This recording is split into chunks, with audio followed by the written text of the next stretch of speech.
In mid-1969, the band began to work on ideas for the new record. Don had been offered a one-album deal through Frank Zappa's new label, Bizarre. This time, he would have total creative freedom, and he began to compose what would become Trout Mask Replica on the piano, an instrument he could not play.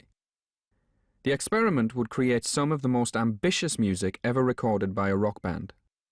There's a story that Cecil Taylor used to tell about some guy walks into a club that he's playing in, and he wants to play bass, stand-up bass.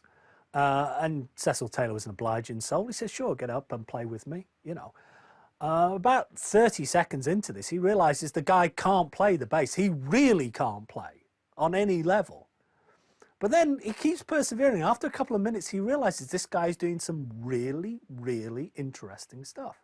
Completely untutored, hopelessly inept, but interesting, because he doesn't know the rules, so how can he break them, you know? And, you know, and Taylor takes an enormous amount from this experience. The guy disappears, is never seen again, of course, this guy. But Taylor makes the comment that on an intuitive level, if this guy had learned to play, he could have been one of the great bass players of jazz.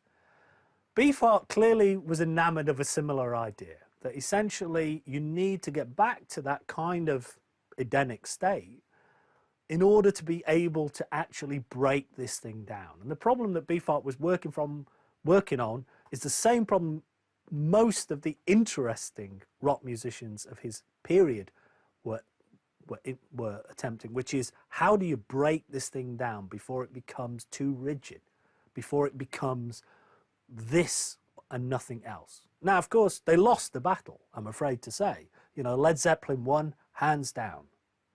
But the experiments, and Beefheart's were some of the more interesting ones, produced some extraordinary music.